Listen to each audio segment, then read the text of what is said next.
Hello everyone, welcome to अवलोकन IAS. आज हम फिर से एक नई इन्फॉर्मेटिव वीडियो लेकर आए हैं। ये वीडियो हमारे लिए एग्ज़ाम पॉइंट ऑफ व्यू से काफ़ी इंपॉर्टेंट होने वाली है और बहुत हेल्प करने वाली है। यूपीएससी प्रीलिम्स की प्रिपरेशन में जो सबसे बड़ी दिक्कत होती है वो होती है हमारा बुक्स का सिलेक्शन। और जो बुक्स हम सेलेक्ट करते हैं उनको कैसे पढ़ना है, यह भी एक चैलेंज रहता है। अगर आप भी कंफ्यूज्ड हैं कि कितनी बुक्स खरीदें, कौन से सोर्सेज बेस्ट हैं और एक ही बुक को कितनी बार रिवाइज करें, तो आज की वीडियो आपके लिए ही है। जैसा कि आप टॉपिक देख पा रहे होंगे, इसेंशियल बुक्स फॉर प्रीलिम्स। तो आज हम डिस्कस करने वाले हैं हमारे एग्जाम के लिए, specially for the prelims, which books are very much essential, which books are very much important, which are necessary to be covered for the prelims। तो इसी टॉपिक पर हम बात करने वाले हैं। चलिए डिस्कस करते हैं अपने टॉपिक को। अब इसमें हमें सबसे पहले ये देखना होगा, we have to understand the importance of limited resources. हमें समझना होगा कि जो लिमिटेड रिसोर्सेज होते हैं उनको किस तरीके से यूज करना है। अनलिमिटेड रिसोर्सेज के साथ हम इस प्रिपरेशन को कंटिन्यू नहीं कर सकते हैं और बहुत ज़्यादा कन्फ्यूज़न और बहुत ज़्यादा प्रॉब्लम क्रिएट हो सकती है अगर हम अनलिमिटेड एंड बिना किसी स्ट्रेटजी के हम रिसोर्सेज को रेफर करेंगे। तो अगर आप इसमें देख पा रहे होंगे, यहाँ पर मैंने आपके लिए एक अच्छा सा कोट भी लिखा है कि success in UPSC is not about how much you study but how well you study for from a handful of trusted sources. तो ये समझना बहुत ही इंपॉर्टेंट है कि जब अपने पास रिसोर्सेज कम हो, हैंडफुल रिसोर्सेज हो, सोर्सेज कम हो, तब फिर हम उनको इफेक्टिवली कैसे यूज करें अपने एग्जाम के लिए, that is more important and not how much you are studying for the exam. कि बहुत ज़्यादा हमें वेट की तरफ नहीं जाना है, हमें डेप्थ की तरफ जाना है। वेट जो होगा वो हमारे लिए प्रॉब्लम क्रिएट करेगा। तो सबसे पहले तो ये समझो कि रिसोर्सेस और जो सोर्सेस होने वाले हैं वो लिमिटेड होंगे और वही लिमिटेड रिसोर्सेस को हम मल्टीपल टाइम्स पढ़ेंगे ताकि हम एग्ज़ाम को क्लियर करने की स्थिति तक पहुंच सकें। चलिए, तो जो हमारा यहाँ पर सेकेंड टॉपिक है that is subject wise book list. देखते हैं कि सब्जेक्ट वाइज कौन सी बुक्स हमको रेफर करनी है, for which subject which books are essential. तो ये हमारा डिस्कशन रहेगा। तो जैसे कि आप देख पा रहे होंगे फॉर द पॉलिटी, तो सबसे पहले इसमें बात करेंगे पॉलिटी की। पॉलिटी के लिए आपने एम लक्ष्मीकांत का नाम सभी ने ही सुना होगा। एम लक्ष्मीकांत एक तरीके से वन स्टॉप सॉल्यूशन है फॉर द पॉलिटी। तो अब इस बुक को पढ़ने के लिए हमारे पास एक क्लियर स्ट्रेटजी होनी चाहिए। पहली बार जब आप बुक को पढ़ेंगे, जिन बच्चों ने अभी पहली बार भी बुक नहीं पढ़ी है, अगर आप पहली बार बुक को पढ़ रहे हैं तो सबसे पहले आप इसको समझने के लिए पढ़िए। Read it like a novel, जो कि मैं आगे इस पे बात करूंगा। और फिर पास्ट ईयर के क्वेश्चंस को साथ में लिंक करिए जब आप सेकेंड रीडिंग कर रहे हैं। सेकेंड रीडिंग के टाइम आप देखिए कि कौन से टॉपिक्स हैं जहां से क्वेश्चंस आ रहे हैं, कौन से एरियाज हैं जिनको यूपीएससी पूछ रहा है, बार बार क्वेश्चंस किन एरियाज को टारगेट करके पूछे जा रहे हैं, उन एरियाज को स्पेशली बहुत ही फोकस्ड तरीके से पढ़िए और उन्हीं एरियाज को अंडरलाइन कीजिए। ठीक है, साथ में आपको कंसाइज शॉर्ट नोट्स बनाने हैं, जैसे कुछ इंपॉर्टेंट आर्टिकल्स हो गए, कुछ इंपॉर्टेंट अमेंडमेंट्स हो गए, कुछ की केसेस हो गए, कोई कमिटीज़ हैं, इन सारी चीज़ों के आपको कंसाइज नोट्स बना लेने हैं। ठीक है, इसके अलावा आपको पॉलिटी के लिए एनसीईआरटीज़ को रेफर करना है। मेनली आप जो एनसीईआरटीज़ पढ़ेंगे वो होंगी 11वीं क्लास की इंडियन कॉन्स्टिट्यूशन एट वर्क, और साथ में आप पढ़ेंगे पॉलिटिकल थ्योरी, जो कि दोनों ही 11वीं क्लास की एनसीईआरटी हैं। It will suffice your polity part.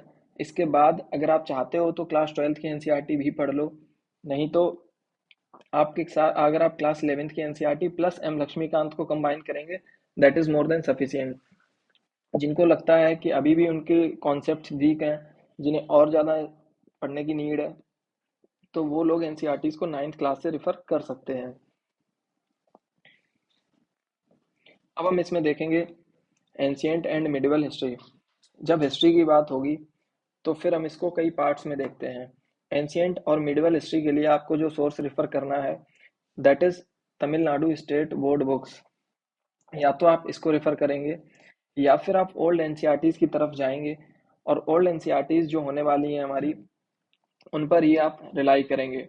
ठीक है, एंशियंट इंडिया की प्लस मिडिवल इंडिया की, जो कि आर एस शर्मा और सतीश चंद्रा द्वारा लिखी गई हैं। इन्हीं बुक्स को आप रेफर करेंगे for ancient and medieval history. और इसमें ध्यान देना है कि इन दोनों में से कोई आप एक सोर्स ही रिफर करना है, या तो तमिलनाडु बोर्ड का या फिर एनसीईआरटी को। ठीक है। नेक्स्ट जो हमारा आता है दैट इज मॉडर्न हिस्ट्री। अब मॉडर्न हिस्ट्री के लिए एक बुक है जो हर कोई पढ़ता है एंड हाईली रिकमेंडेड, और that is more than sufficient for modern history. और बुक का नाम है स्पेक्ट्रम। स्पेक्ट्रम बेसिकली पब्लिकेशन है। बुक का नाम है a brief history of modern India, और इसको लोग स्पेक्ट्रम के नाम से ही जानते हैं। तो इसको आप पढ़ेंगे मॉडर्न हिस्ट्री के लिए, और इससे रिलेटेड इसमें जो इम्पोर्टेंट फैक्ट्स दिए गए हों उनको आप स्टोरी फॉर्म में याद रखने की कोशिश करेंगे, क्योंकि इसमें याद करना एक काफ़ी बड़ा चैलेंज हो जाता है हिस्ट्री में। तो ये आप थोड़ा सा ध्यान देंगे। जैसे कि इम्पोर्टेंट डेट्स हो गई, इम्पोर्टेंट मूवमेंट्स हो गए, इनको समझने के लिए आप एक टाइमलाइन बनाइए और उन टाइमलाइन के हिसाब से ही आप उसको याद कीजिए। रिवीजन जो होगा that is going to be the key, और उस पर आप फोकस करें रिवीजन पे। और पीवाई क्यू का जो भी कॉन्टेक्स्ट हो उसके साथ अलाइन कीजिए कि पीवाई क्यू में किन टॉपिक्स से क्वेश्चंस पूछे जाते हैं। उन एरियाज को आपको मल्टीपल टाइम्स रिवाइज करना है, उन पे ज़्यादा फोकस करना है, रेदर देन आप कुछ भी पढ़े जा रहे हैं जहाँ से क्वेश्चंस कम पूछे जाते हैं। This I am talking about prelims, not for the mains. तो अभी जो बात हो रही है वो केवल प्रीलिम्स के रिगार्डिंग हो रही है। तो प्रीलिम्स में कुछ डिफाइंड एरियाज होते हैं जहाँ से क्वेश्चंस आते हैं। कई बार यूपीएससी पैटर्न चेंज करता है, नए एरियाज को एक्सप्लोर करता है, बट लार्जली चीज़ें क्या होती हैं, सेम ही रहती हैं। अब इसमें जो हम नेक्स्ट बात करेंगे that is going to be the geography. Geography में अगर आपको लगता है कि आपको ज्योग्राफी के कॉन्सेप्ट्स भी नहीं पता है, बहुत ज़्यादा वीक है अगर आपकी ज्योग्राफी, तो फिर आई विल रिकमेंड कि आप class 6th to 12th NCERTs को पढ़िए। बट अगर आपको लगता है कि बेसिक्स आपको आता है और आप एक बार 11th और 12th की एनसीईआरटी उठाइए, और उसको पढ़ते टाइम अगर आपको प्रॉब्लम नहीं आ रही है तो फिर आप stick to 11th and 12th class NCERT only, and do not go for 6th to 10th। But अगर आपको लग रहा है कि 11th और 12th की एनसीईआरटीज को समझने में आप कॉम्प्लेक्सिटी और प्रॉब्लम फेस कर रहे हैं, then go from 6th to 12th class. This is the recommendation. अब इसमें एनसीईआरटीज 11th और 12th क्लास में 4 बुक्स हैं। Physical environment, another one is fundamentals of physical geography, इसके अलावा fundamentals of human geography, India, people and economy. These are the 4 books जो आपको पढ़नी ही है ज्योग्राफी के लिए। इसके साथ आप पढ़ेंगे जीसी लियोंग की बुक है, इसको आप रेफर करेंगे फॉर सर्टेन टॉपिक्स। क्यों? क्योंकि इसमें जो टॉपिक्स बताए गए हैं वो पिक्चर्स की फॉर्म में अच्छे से एक्सप्लेन किए गए हैं, और एक्सप्लेनेशन बहुत ही ल्यूसिड है जो आपको अच्छे से समझ में आ जाएगा। तो आप जीसी लियोंग को रेफरेंस बुक की तरीके से रखिए, और इसको आप पढ़ेंगे फॉर सिलेक्टिव रीडिंग, ना कि पूरा कवर टू कवर आपको बुक कवर करनी है। कवर टू कवर आप पढ़ेंगे एनसीईआरटीज को। ज्योग्राफी में आपको इसके साथ में एटलस भी पढ़ना है। एटलस हमें लोकेट करने में हेल्प करता है, चीज़ों को अच्छे से देख पाओगे, जब आप विजुलाइज कर पाओगे चीज़ों को याद करने में तभी आपको हेल्प मिलेगी। ठीक है। तो अब इसमें हम बात करेंगे इकोनॉमी की। इकोनॉमी में एक बुक है Indian economy bye Ramesh Singh, या तो आप इसको रिफर कीजिए या फिर संजीव वर्मा की इकोनॉमी की बुक है। इन दोनों बुक में से आप एक बुक को रिफर करेंगे।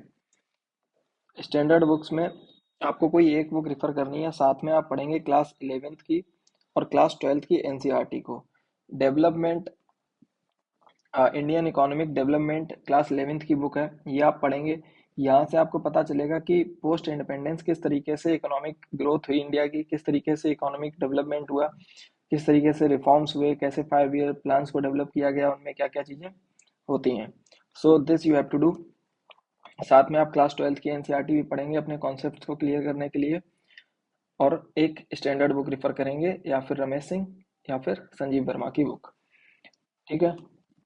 जो हमारा नेक्स्ट सब्जेक्ट है दैट इज एनवायरनमेंट। एनवायरनमेंट में कोई क्लियर सिंगल बुक नहीं है कि आप उसको पढ़ के पूरा एनवायरनमेंट कवर कर लेंगे। Environment is a dynamic subject.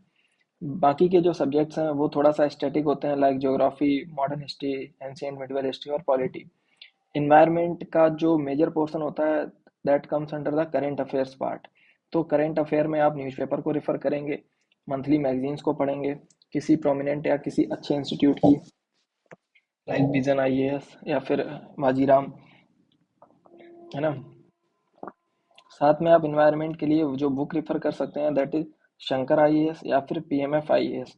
इन दो इंस्टीट्यूट्स की जो बुक है दैट इज गुड इनफ कि आपके कॉन्सेप्ट्स क्लियर हो जाएंगे, अच्छे से आप बेसिक्स को समझ पाएंगे। और इसके साथ में जो इन्वायरमेंट की प्रिपरेशन है वो आप अलाइन करेंगे करंट अफेयर्स के पार्ट में, जो कि मंथली मैगजीन और न्यूज़पेपर्स के थ्रू कवर होगी। अब इसमें आपको ध्यान देना है कि कौन से इंपॉर्टेंट नेशनल पार्क या फिर कोई नए कॉन्फ्रेंसेस हो रही हैं या फिर कोई बायोडाइवर्सिटी से रिलेटेड कोई चीज़ न्यूज़ में है, कोई स्पीसीज न्यूज़ में है, तो उन चीज़ों पे आपको एक्स्ट्रा फोकस करना होगा। Next is science and tech. Science and tech के लिए भी सेम कोई एक फिक्स्ड बुक नहीं है जो कि आप पढ़ सकते हैं जहाँ से आपका सब कुछ कवर हो जाएगा। It comes under current affairs part, newspaper और मैगजीन्स के थ्रू आप साइंस एंड टेक को कवर करेंगे। मेनली संडे को आप देखोगे जो आर्टिकल्स आते हैं उनमें साइंस एंड टेक की चीज़ें कवर होती हैं। साथ में अगर आपको लगता है कि आपका साइंस वाला पोर्शन बहुत ज़्यादा वीक है तो फिर आप एनसीईआरटीज को रेफर कर सकते हैं और उसमें भी मेनली आप बायोलॉजी वाला पार्ट कवर करेंगे। तो 9th और 10th की एक बार एनसीईआरटीज आप देख सकते हैं for science and tech. Otherwise newspaper और मंथली मैगजीन्स के साथ आप जा सकते हैं। एक बुक है साइंस एंड टेक के लिए, रवि अग्रहारी की बुक है, उसको भी आप रेफर कर सकते हैं अगर आप चाहो तो। अदरवाइज अगर आपको लगता है कि बहुत ज़्यादा ही वीक है और लो कॉन्फिडेंस फील कर रहे हो साइंस एंड टेक में, तब फिर आप ये बुक की तरफ जा सकते हो, रवि अग्रहारी की बुक मैं यहाँ पर मेंशन कर दे रहा हूँ। अदरवाइज आप इसको न्यूज़पेपर और मंथली मैगजीन्स के थ्रू कवर कर सकते हैं, साइंस एंड टेक का जो पार्ट है। रवि पी अग्रहारी करके एक बुक है, इनके द्वारा लिखी गई है। ये बुक आप रेफर कर सकते हैं। इसके बाद आते हैं आर्ट एंड कल्चर वाले पार्ट पे। आर्ट एंड कल्चर से जो क्वेश्चंस आते हैं उसको कवर करने के लिए आप नितिन सिंघानिया की बुक पढ़ सकते हैं। This book is very good, बहुत अच्छे से लिखी गई है, बहुत अच्छे से इसमें टॉपिक्स को एक्सप्लेन किया गया है। इस बुक को आप रेफर कर सकते हैं, art and culture by Nitin Singhania. इसके अलावा एनसीईआरटी क्लास 11th की आप रेफर कर सकते हैं आर्ट एंड कल्चर के लिए। क्लास 11th की NCERT an introduction of Indian art, ये आप प्रेफर कर सकते हैं और इससे आप समझ सकते हैं, इसमें पिक्चर्स भी दी गई हैं तो आप विजुलाइज कर पाओगे, चीज़ों को अच्छे से समझ पाओगे कि किस तरीके के आर्किटेक्चर्स होते थे, किस तरीके की आर्ट फॉर्म्स होती थी, और उनको एक्सप्लेन भी बहुत बेहतर तरीके से किया गया है। तो इतने रिसोर्सेज हैं, दीज आर द सोर्सेज जो कि आपको रेफर करने हैं फॉर द प्रीलिम्स। इनको आप स्किप नहीं कर सकते हैं, इनके ऊपर आपको इकोनॉमिक सर्वे, बजट और करंट अफेयर्स का जो पोर्शन है वो आपको कवर करना होगा। सो ये वो वाला पार्ट है जो आप स्किप नहीं कर सकते हैं। तो अब इसमें जो नेक्स्ट हमारे सामने चैलेंज आता है that is how to read the books. Sources हमको पता है, बुक्स कौन सी रेफर करनी है, किस सब्जेक्ट के लिए क्या पढ़ना है, ये हमको पता है, बट उनको पढ़ना कैसे है ये हमें समझना होगा। So for this I have developed a mechanism कि इसको आप स्टेप बाइज मैनर में पढ़ो। जो पहली रीडिंग आप करोगे उसमें आप क्या करोगे, in first step you have to read the book like a novel, like you are reading a story. और उसको आप बस एक स्टोरी की तरह पढ़ो, ज़्यादा दिमाग मत लगाओ। जहाँ पर भी कन्फ्यूजन्स हो रही हैं, प्रॉब्लम्स हो रही हैं, वहाँ पर आप कोई क्वेश्चन मार्क या फिर वहाँ पर कोई डॉट इस तरीके का साइन ऐड कर दो। बस ज़्यादा उसमें दिमाग लगाने की ज़रूरत नहीं है। फर्स्ट रीडिंग आपको ऐसे ही करनी है कि बस आप पढ़ने के लिए पढ़ रहे हो, एकदम से आप एग्जाम देने नहीं जा रहे हो फर्स्ट रीडिंग के बाद में, ठीक है। जो सेकेंड रीडिंग होगी आपकी, उसमें आप क्या करोगे कि आप जो आपके प्रीवियस ईयर क्वेश्चंस होंगे उनको आप देखोगे, उनको देख के कि किन एरियाज से क्वेश्चन आ रहे हैं, उन्हीं एरियाज को अच्छे से समझोगे और हाईलाइट करोगे। कई बार होता क्या है कि फर्स्ट रीडिंग से ही हम पेन या फिर पेंसिल पकड़ लेते हैं और हाइलाइटर ले लेते हैं और उसको पूरी बुक को कलर कर डालते हैं। तो ये आपको फर्स्ट रीडिंग में कोई पेन पेपर या हाइलाइटर टच ही नहीं करना है। This all starts with the second reading, और सेकेंड रीडिंग में भी इम्पॉर्टेंट टॉपिक्स और इम्पॉर्टेंट की एरियाज को ही हाईलाइट करना है। That is more than enough. उसके अलावा आपको कुछ भी फालतू की चीज़ें बुक को पूरा कलर नहीं कर डालना है, कुछ भी आपको उसमें हाईलाइट नहीं करना है। तो ये ध्यान देना है, ठीक है। आप क्या हाईलाइट कर रहे हो ये बहुत ही कॉन्शियसली आप डिसाइड कीजिएगा, क्योंकि वो आपके लिए एक प्रॉब्लम भी बन जाता है जब आप उन हाईलाइट की हुई चीज़ों को रिवाइज करते हैं। तो आपको at the end you look at the book and you found that the whole book is coloured. जो हमारी थर्ड रीडिंग होगी इसमें आप क्रिस्प नोट्स बनाओगे अपनी ओन लैंग्वेज में। अब ये आपको सेकेंड रीडिंग के टाइम पे नहीं करना है, थर्ड रीडिंग के टाइम में आपको नोट्स बनाने हैं, वो भी बहुत ही क्रिस्प और कंसाइज्ड होंगे, शॉर्ट नोट्स होंगे बेसिकली। उन्हीं एरियाज से रिलेटेड होंगे जहाँ से क्वेश्चंस पूछे गए, उन्हीं टॉपिक से रिलेटेड होंगे जहाँ से थीम्स जो है बार बार, जहाँ से आप देखोगे थीम्स बार बार पूछी जा रही हैं। ठीक है, अब इसमें हमें ये समझना होगा कि revision is the key. Revise at least 3 times before the exam. आपको कोई भी टॉपिक एग्जाम से पहले 3 बार रिवाइज करना ही है इसेंशली। ठीक है, तो ये 4 स्टेप्स हैं कि पहले बुक को बहुत ही ल्यूसिड वे में स्टोरी की तरह पढ़िए। सेकंड में आप इंपॉर्टेंट टॉपिक्स को हाईलाइट करेंगे। while reading third time you have to make crisp notes। और फोर्थ स्टेप इज कि मल्टीपल टाइम्स रिवाइज करो, जो चीज़ें भूल रहे हो उनको बार बार रिवाइज करो, because revision is the game changer. Without revision you can not clear this exam. ठीक है, अब इसमें होता क्या है कि बहुत सारे बच्चे कुछ कॉमन मिस्टेक्स करते हैं जिसकी वजह से लास्ट में जो रिजल्ट होता है वो उनके फेवर में नहीं आता है। अब कॉमन मिस्टेक्स होती क्या है कि जैसे कि हम बहुत ही फ्रिक्वेंटली अपने सोर्सेज को चेंज करते हैं। किसी फ्रेंड ने कोई बुक रिकमेंड कर दी तो हम बुक चेंज कर लेते हैं, किसी ने कोई चीज़ और एडवाइस कर दी तो हम नए सोर्सेज की तरफ चले जाते हैं। तो इन एडवाइजेस से आपको बचना है। फ्रीक्वेंटली सोर्सेज को आपको बिल्कुल भी चेंज नहीं करना है। Stick to the sources which you have already decided for the exam. एक बार सोर्सेज फिक्स्ड हो गए फिर उन्हीं पे ही रिलाई करना है, उन्हीं पे ही फेथ करना है।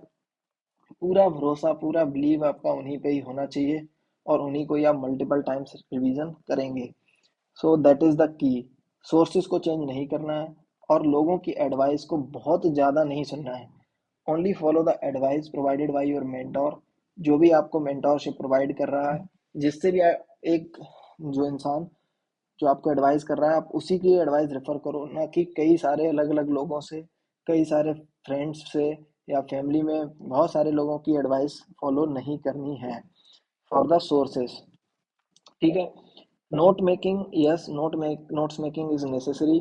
क्रिस्प और कंसाइज नोट्स होने चाहिए लास्ट मिनट रिवीजन के लिए, क्योंकि लास्ट में जो हमारे हाथ में होते हैं they are the notes not the books. Book से हम पूरे एंटायर सिलेबस को रिवाइज नहीं कर सकते हैं, but notes can help us in last minute revision, so for that notes is necessary। ठीक है, one thing you have to remember, studying is not enough. केवल पढ़ना ही इनफ नहीं है। आप चाहे 10 बार किताब को पढ़ लो, that is not going to help for clearing the prelims.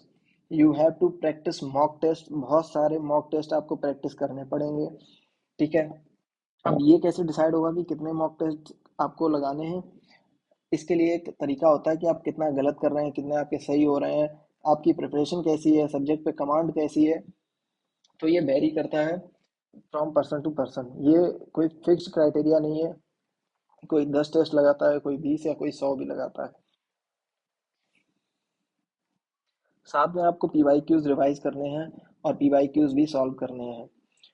Solving mock test will help, but solving PYQs will immensely help for clearing the prelims। तो ये याद रखना कि PYQ सबसे ज़्यादा हेल्प करेंगे। मॉक टेस्ट आपके सिलेबस को तैयार करने में बहुत हेल्प करेंगे, बट PYQs एग्जाम को समझने में बहुत ज़्यादा हेल्प करने वाले हैं। सो PYQs को बहुत अच्छे से आपको प्रैक्टिस करना है। सो यही था इस वीडियो में। इतनी सारी चीज़ें आपको समझनी पड़ेंगी कि जो कॉमन मिस्टेक्स हैं उनको आप अवॉइड करें।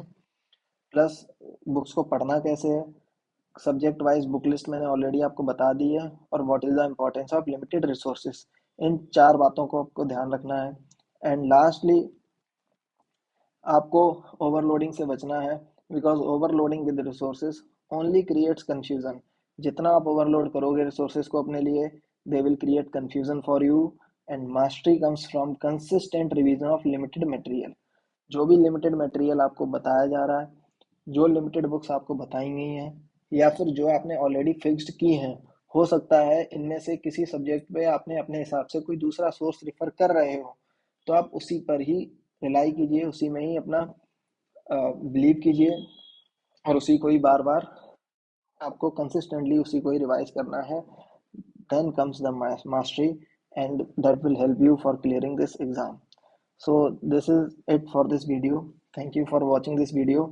अगर आपको कोई भी प्रॉब्लम, कोई भी डाउट्स आ रहे हैं अपनी प्रिपरेशन से रिगार्डिंग प्रीलिम्स के लिए, तो आप नीचे दिए गए नंबर पे कांटेक्ट कर सकते हैं व्हाट्सएप पे। आपको मेंटरशिप चाहिए हो तो उसके लिए भी आप कांटेक्ट कर सकते हैं फॉर द प्रीलिम्स या फिर मेंस, दोनों के लिए ही आप नीचे दिए गए नंबर पे या फिर हमारे इंस्टा आईडी पर भी आप कनेक्ट कर सकते हो। So do like this video as well. आप अपने फ्रेंड सर्कल में भी इसको शेयर कर सकते हैं। Thank you for watching this video.